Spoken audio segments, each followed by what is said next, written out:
We got hards on. We're going to the end. Oh, brum brum brum brum brum. It's arguably the best time of the year. The season starting up, and just before you get into the real action, you get the sort of slightly dramatized, I'll admit, Drive to Survive action of last season. Honestly, how anyone could not like Drive to Survive is beyond me. I'm not trying. You could argue it's a little bit dramatic for me to say this, but if you don't like Drive to Survive, we could never get on. It's in the same, like families where it's like we get on all times of year as long as you don't bring up no politics at the table, no Drive to Survive at the table, no Drive to Survive hate at the table. That way, that's the only way any kind of relationship will stay intact here, because it is, you know in the episode, Will Buxton being his dramatic self, he goes, in Italy there's only two religions or something, the Catholic Church and Ferrari. And in this household, there's one religion. It's called Drive to Survive. So get on board.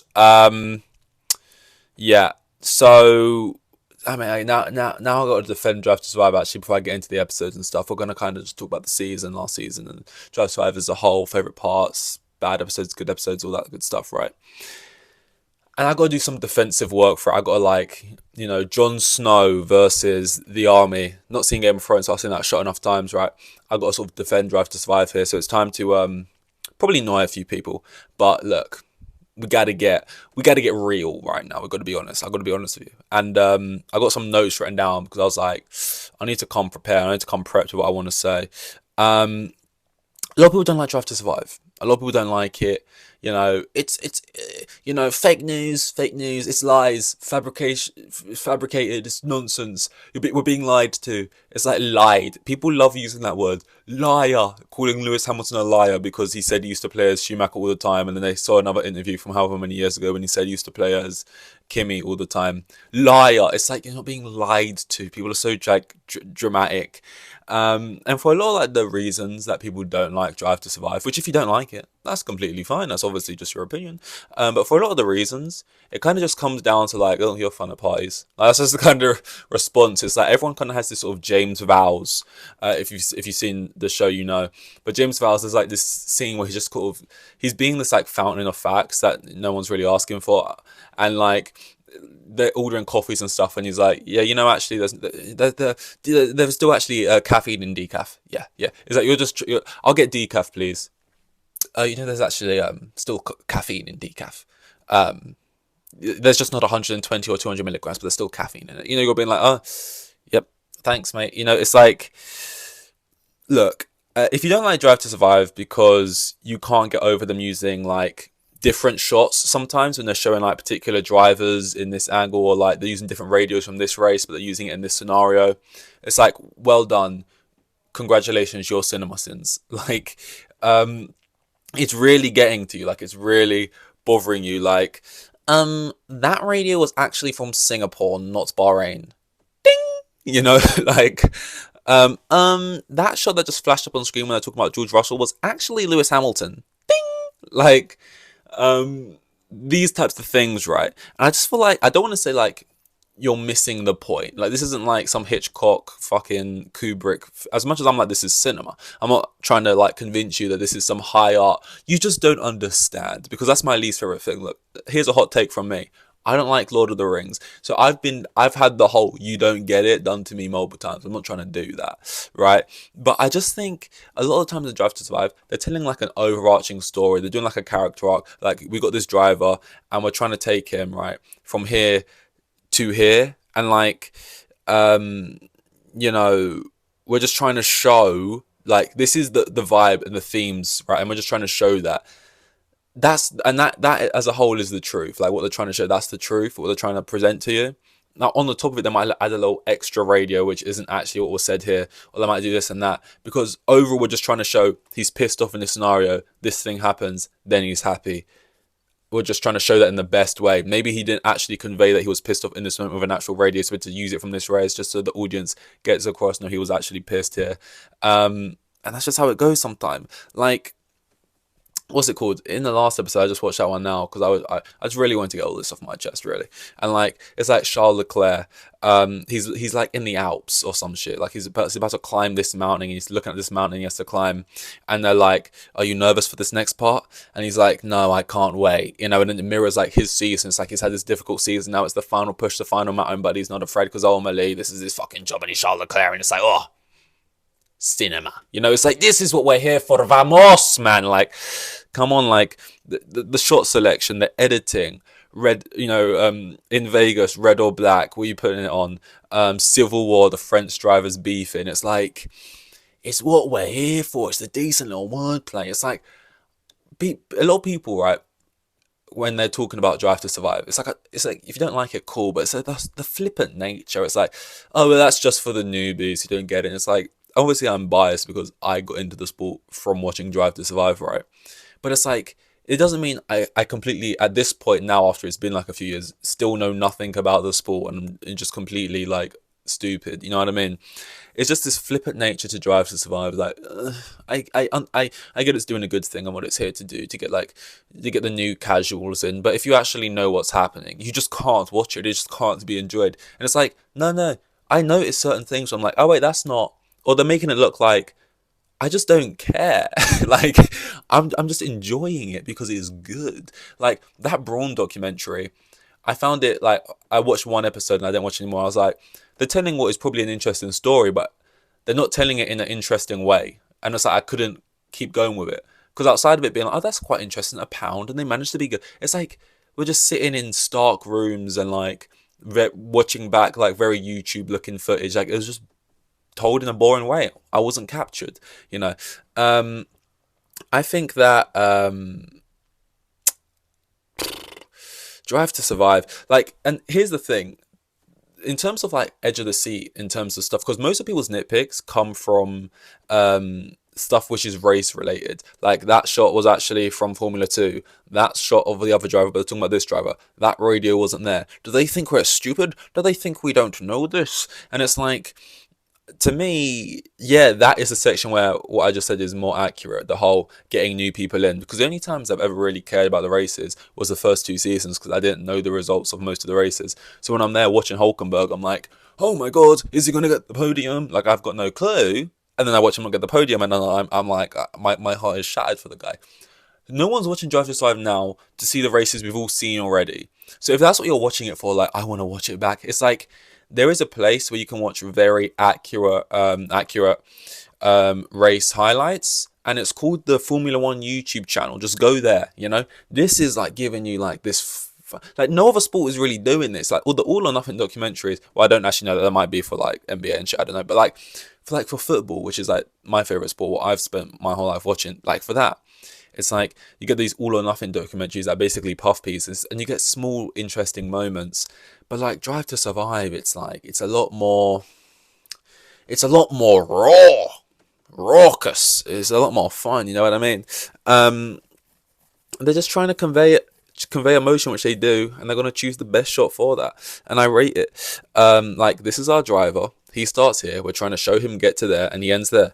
What's the best shot that's for that? Okay, we'll use that one then, and ultimately it's going to get the point across. We're not expecting people to sort of run through it with a fine-tooth comb. I'm not saying you need to. A lot of people just notice it straight away, but it's like there's one thing noticing it, and there's another thing letting it like sort of dictate your whole viewing experience, and especially like missing out on like the really good points, because like I just said, it's not really about the race. The race is there to sort of build it up, give context, and build the emotion. You could just watch some of these best moments as little clips on YouTube, but like the whole, sort of, you can get a burger and just eat the meat, right? That's probably the best part, but you want the bun and the sauce and the cheese and all the shit around it, you know what I mean? It's building it up, it's adding to those moments. Like, it's less about the race and more about the emotions that come from the results of the race, the fallout from it, the impact of it, the build up to it, that kind of stuff. And I just don't know how like you can like really like the sport and been watching it for so long, but what, you just don't care about any of the drivers or why they've made the decisions or like their mindset or how they was thinking throughout. You're just happy with them just being basically faceless mannequins under a helmet driving around. It's like, and I don't just watch the sport for the drama, right? I do actually enjoy the race. I'm at a point I watch every qualifying, every race, all the shit, right? But like, to me, it's like this extra added great stuff. Do you know that Christian Horner thinks he's a dick, and or this and that, or like just even sometimes little things, the littlest things, like little sentences here, and I'm like, it changes my perspective on people. And when I'm watching the races and someone finishes P9 and their fucking job's in jeopardy, I'm like, oh, I know how much this means to them now. I know the journey. I'm like, oh, like everything means more when I watch the race. I genuinely have more like nerves as if I'm driving for someone, because I'm like, fuck, I really need them to do well because I know that they're like on a slippery slope right now. But yeah, that's what I would say. Now, I've got some stuff down here. It's like, there's just certain things, like the Toto Horner argument, which they had last season, shouting at each other, change your fucking car. It's like that. Daniel asking about the media fine, will he be fined? If he, I don't want to go media, type thing. How much is the fine? What if I'm just a cunt? Like, oh my god, how many times can we flash the Martin Scorsese cinema meme up on the thing?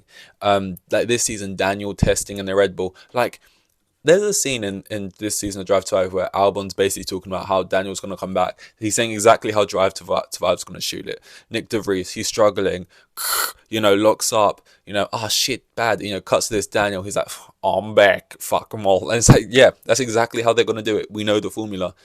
Yet seeing is believing. And like, I watched it play out. And it's like, I don't technically need to see Daniel in a Red Bull race suit, drive around the track. We know what happened. He drives around the track. He does well. But like seeing Christian, right? So like Daniel's his favorite driver. He's had like, I didn't know that. Max is like record breaking for him. He's had like other race win. I guess Vettel as well. Winners. I'm exposing that I'm not this like big brain person, which is why I like Drive to Survive, which people think him. But he's had these people, yet Ricciardo's his favourite, and like he was so gassed for him. He so wanted him to do well and take the opportunity. Probably has a bit of favouritism to him when he's like picking who he wants in that Tauri seat and stuff. It's just these things are extra interesting things that I get from. I'm like, oh, that was a really good episode in general. That whole Red Bull, De Vries, how he was living. He's got this apartment in Monaco, just like he was just clean freak, like everything in order kind of guy, and then was here and gone tomorrow. Everything Gunther related, smash my door, just everything about him. Like, he's the one that grips people, and he probably brought in so many people to the sport from him being the first episode or whatever in that season. But now we can actually talk about this season, because I've got everything out of the way. I've done my 12-minute now defense of Drive to Survive as a whole, and why I think it's good, because it's not, it's just like, you see the whole season, you see it go down. You see like, oh, this happened, that happened. And then you kind of watch it back just before going into the new season. It's just meant to be like a little like bit of excitement, a bit of fun. They race around Las Vegas, right? And again, little moment. This isn't like even anything anyone else will care about. But to me, this is just like a microcosm type thing for my greater point. And they're in Vegas and they're showing up there, and he's like, and then Christian Horner sees, or he might be like doing an interview, and they're talking to him something about something like slightly serious. I can't even remember what it is. Or asking his opinions on Vegas. And he's like, yeah, well, it's just a bit of fun. Like, it's fun, isn't it? Like, we're on the strip. It's just fun. And it's like, that can be enough. Like, some things can just be fun. Like, you get some people like, oh, we're going to Vegas. We're doing this. Or like, this is actually bad for the sport. Or like, oh my God, the sport is being ruined by these groups of people now interested. Or too much in America, this and that. And then sometimes it comes down to it. And it's like, yeah, we're driving down Vegas, down the strip, because it's fun. We're on the strip. There's a big orb that's like laughing at us and shit. It's just funny. It's just a bit of fun. Like, it's a bit of fun. Drive to Survive is a bit of fun. You get some funny little quotes, some little voice notes, some little sound bites here and there. You get to see a bit of insight and a little bit of a deeper care for the people driving the cars, which I think isn't a bad thing. This season, in terms of the moments I actually picked out on, I think the first 6 episodes, up until from episode 1 to the Lewis Hamilton sort of Mercedes episode, was good. Then I didn't really care for a while until I think the Liam Lawson episode, and then the finale of Drive to Survive is always usually one of the most boring episodes, even in the season where you have like Lewis v Max. And this is the thing: if people were making a documentary from all 6 seasons, because we've done 6 so far of Drive to Survive, the way some people want to consume a thing, want to consume this documentary, then the season between Lewis and Max would make the best documentary because it was this fight at the front. But it doesn't necessarily make the best season of Drive to Survive, is my point, because it's coming at it from a different angle. And ultimately, those finales of Drive to Survive, where it's all to play for, this one's fighting for fourth and fifth, this one's fighting for first and second in the Lewis Max scenario. It's like, it's not really the show's thing. Like, again, this season, it comes down to the final thing. One of probably the more boring episodes, the finale, and that's just always the case because the best episodes usually come like sort of early on in the seasons. Sort of episode 1 and 2, 4 and 5. Those usually where the best episodes are, I think, in the seasons. Because a smart person could tell you why that is, but I just think it's because the show's doing a particular thing that isn't this maybe more standard documentary as you'd feel. So there's that. I think that from the things that are eye-opening to me, because there's certain things that and you're excited to see just because it was exciting when it happened, so you kind of want to see it again. So that's the reason some people would find Lewis Max exciting, because it was exciting when it happened, and then just seeing it again with music and voiceover or whatever is maybe exciting to watch. For me, it's like the little insight things I didn't know, and not because that information, it doesn't always have to be information that isn't public. Like, it doesn't have to be some like thing we're finding out for the first time. Like, because I didn't go down some deep rabbit hole or like Wikipedia search all the drivers or go down and try and find the highlights, it's out there. But like when they put it in front of you, like I didn't know. Sometimes I watch clips between Lando and Zach Brown, and I just make up things in my head like, oh, he probably thinks this about him, or I wonder why he said that to him, or whatever it is there. Like, I didn't know they knew each other for probably, what did they say, like 13 years now? They had that dynamic. He's known him since he was like 14 or whatever, or if he first met him when he was 14, like doing go-karts, and they had all that old footage, some old photos and stuff. Like, he's so happy when Lando wins, and like you kind of know that Lando's like his guy, like but you don't know to what extent. And there is no loyalty in the sport in terms of like, they always want the idea of drivers being loyal, but if it was the other way around, if the driver wasn't performing even for a little bit, they would be like, get gone, immediately. Like, if Max wasn't performing for a little bit, like he had a bad year, they'd kind of be thinking about dropping him, it feels like, and he's done all he's done. They'd be like, oh, I guess he just lost it. Like, it doesn't feel like there's really loyalty works both ways in Formula One. But it feels like with Zach, he would struggle getting rid of Lando. Like, Lando gets on the podium in Silverstone, I think it's Silverstone, and he's literally running down the thing. He's like, what are we walking for? I'm right. He's like, excuse me, I've got to get it for you. You'd be like tricked into thinking that's his dad. Like, that's Lance Stroll type thing. The way he's running through, he literally says, oh my God, I want to go see my boy. I want to go see my boy Lando, because he gets on the podium. It's like, it's just a bit added like, oh, okay. Like, in future when I like hear him say certain things like that. I think bringing Claire back in was a great shout. They're always like saying they need more like females on Drive to Survive because it's a sausage fest and that. And they brought in this other woman who I don't know who she is, but I saw on Twitter everyone hates her. Danica, I think like it was something like that. But I think Claire's a really good acquisition. They should have her in ASAP because she's obviously got great experience. She was literally in, principal of a team and shit, and not one that did well and lost the job and that. And it's like they brought her in basically. She was the one basically giving the sound bites. They brought Claire in to translate despair. Whenever they needed to talk about like Haas or Williams or whoever was doing bad in whichever episode, they was like, cut to Claire. Claire's going to explain to us why that sucks, because Claire's been through it all. She had that. And Claire's just great. So it was great to see Claire in there. James Vowles, who's now doing, I guess, her thing. I really liked him. I joked about him earlier, being like that guy, like, you're just trying to enjoy your decaf. And he's like, there's actually caffeine in there. But like, actually, I was like, I don't know. He's just very different. I appreciate having different sort of people across the principals, across the grid, across the drivers and that. And just like his approach to things. I wouldn't say he's Moneyball in that sense. I don't think anyone's really Moneyball, or it needs to massively be. I guess teams do have less money than others. But just in this, like, he's all data, and he's like, it's not just like an approach he adopts because it's like the smartest way to do things in his current job. Like I'm at Williams now, we've got to do things differently because maybe we have less money, so I want to try the data thing. It's like no, data is just like a part of him. It's like who he is as a person outside of Williams, how he lives his life, from what he puts into his body, like everything he thinks about in like a analytical kind of way. It was just interesting, kind of seeing that.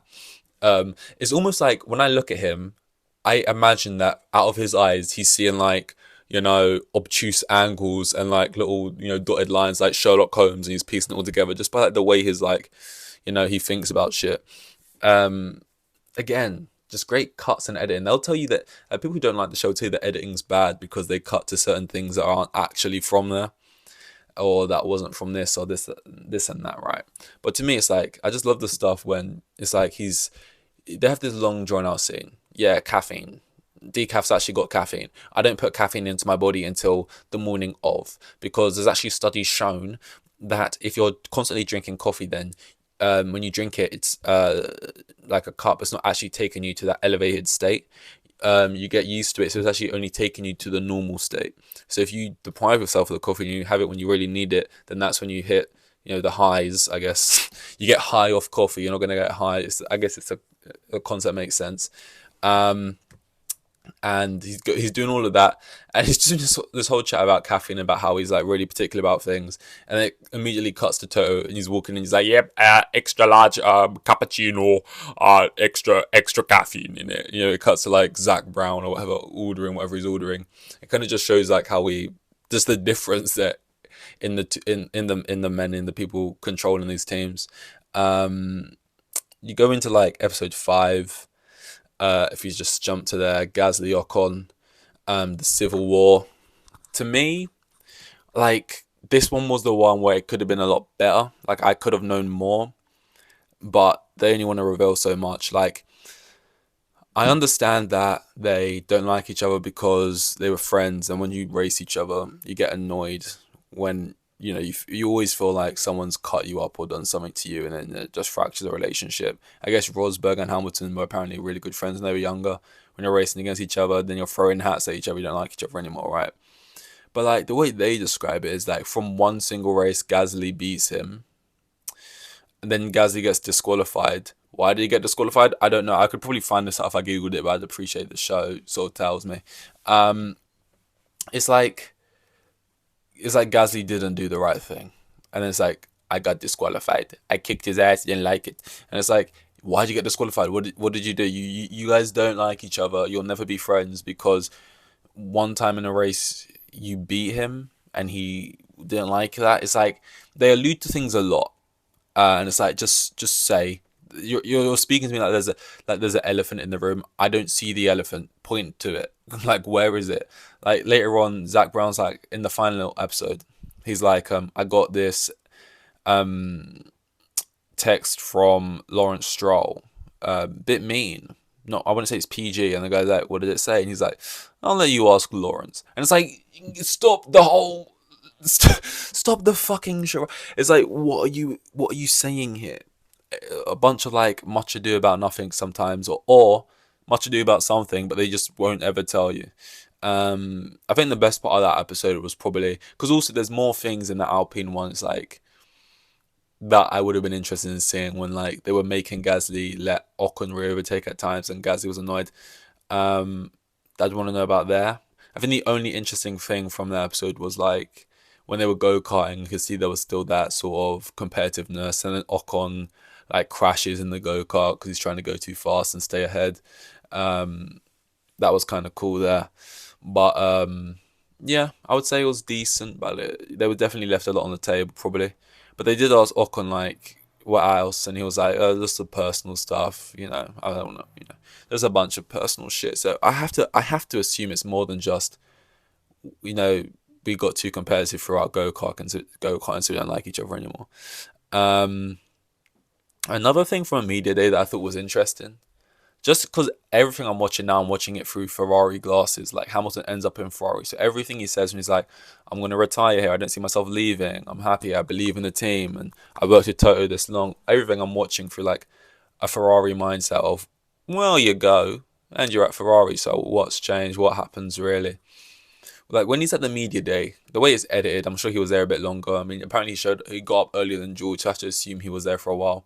But it's the way it's edited. It's like he's not been there long. He's like immediately like, "Yo, can we get shit rolling? Can we just stop fucking around? Oh, I would love to be anywhere but here," type thing. Like, he seems antsy. He was kind of being a bit of a dick, realistically. Like these people just trying to like get the shit done on set. Like he's probably been on set a lot. You know, it's always longer than you'd imagine, and yeah, he was just kind of like, yo, can we like, maybe we should just direct the thing. He was like kind of joking because you guys are taking forever. He's like not listening to instructions and that he's inadvertently making it take longer.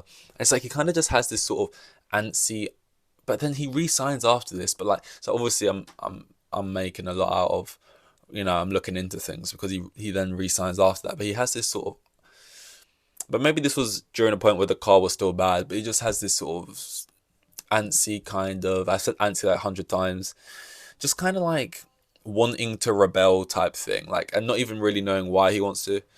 Maybe I'm looking into it too much because I was relating in certain senses, like when you just did something bad at school, and not because you was provoked to, or a teacher, anything, or just itching to like get in trouble, I guess. Like he's in the car, and it's like you don't want to be here. The quicker you get this done, you can just go. And they're like, just wait, and we'll give you your cue. And he just like drives off, revs the car and shit. And they're like, Lewis, can you call Lewis to come back? And it's just like, it just feels like he was in this place where he's just like this. He just, just like tight, shoulders up by your ears kind of energy he had about him. Just, I think deep down, even then, itching to go, new challenge. I think it really can be that simple. Just on Lewis Hamilton, real quick, that outside of Drive to Survive, the thing I mentioned earlier about saying I used to play as Schumacher on the games all the time. I hate when people have opinions about people or on certain things, and really it's coming from another place, from basically just not liking the person, and therefore you hate something they do, and you act like you're hating this specific moment because you just hate this action, and really it's because it's this person doing it. Like, there's probably been times I do that. Ocon does something or he says something in an interview, and realistically, if Lando or Hamilton said the exact same thing in an interview, I probably wouldn't care.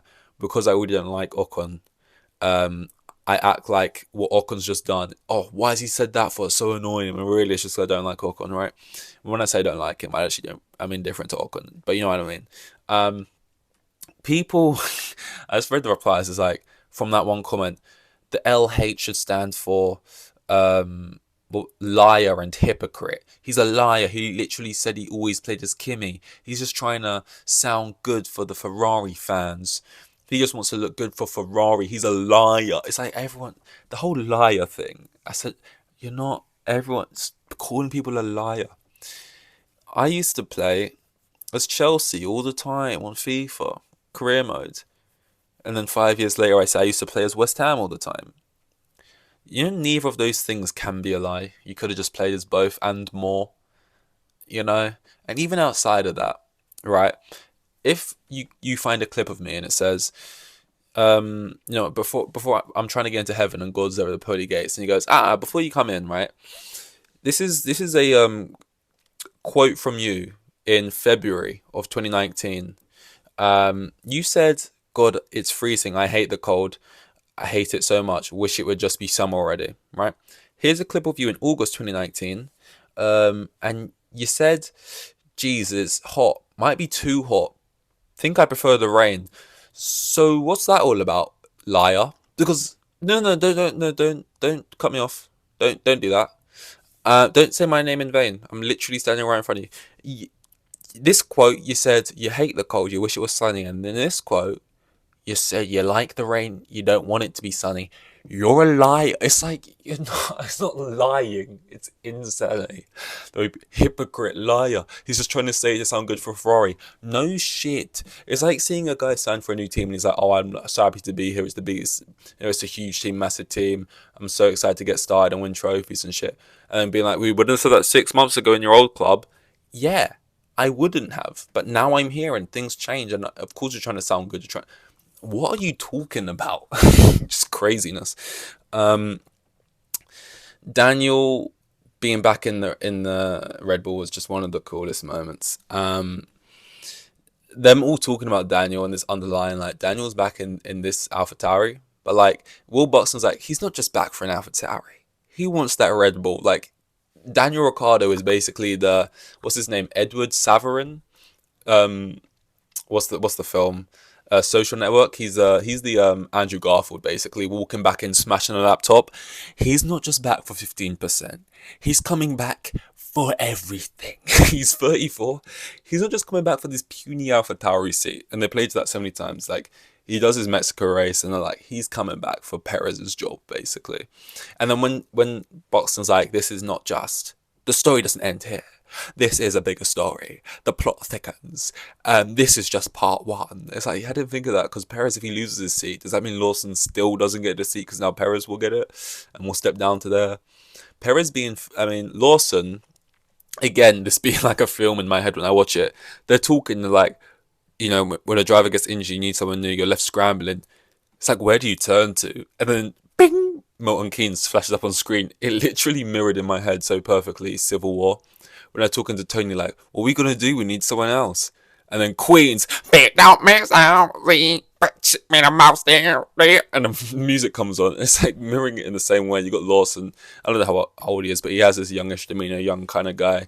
We see him in like one of the earlier seasons when he's with Yuki, talking about how messy he is and shit. Cuts to him, he's like playing the game. It's like very Tom Holland, kind of like Peter Parker energy. He comes in, and then we see him as it made me like warm to him a lot more as well. And more like wish he actually does get into the sport, which is ultimately why I like the show. So I hope he gets a seat. I didn't realize, I mean, it should be obvious, but when he was like fucking pissed in the interview, he's like, no, he couldn't even sit. So he was like, no, it's bullshit. I just beat the guy who's got the seat. The guy, Yuki, you know, the guy you lived with or whatever. I was like, damn, he's a competitor. I was like, oh, I thought he'd just sit there and be like, yeah, you know, it's disappointing, but my time will come, I guess, and you got to understand there's more bigger things at play, politics and that, and hopefully I'll get more opportunity. But he was like, no, I'm fucking, he was like pissed. I was like, damn, I didn't expect it from him. But yeah, I'm looking forward to the new season. Testing and that's all been going on. Looks like Red Bull's going to win all the races this year, but I wouldn't, you know what? Although Red Bull look really dominant, I am hopeful that Ferrari are going to put in a good fight. I reckon Ferrari will probably come second this year. I know I predicted Leclerc to win. That was obviously lunacy. But yeah, look, I reckon obviously it's going to be easy Red Bull again. The gap between Perez and Verstappen will be so huge that he'll probably lose the seat and Verstappen will probably win quite comfortably. But I think there'll be a lot more wins shared out. But yeah, sort of those were the compact sort of Drive to Survive keynotes, fun things I enjoyed from it. I watched it in like 2 days, whatever, just banged it out, got through it. And I am a fan of Drive to Survive. I think I will watch it for as long as it is there. Because yeah, obviously once you've actually, you know, you watch it and you understand how it goes and you understand the formatting and you watch all the races on qualifying, sure, the races are the point where you maybe go down and look at your phone a little bit, but it's the before and the after of those, and you know, those are the moments. Those are the moments. Hards on. We go hards on. We're going to the end, and I guess from now actually, I will see you after Bahrain. Is it Bahrain? It better be Bahrain. I've made myself look stupid there.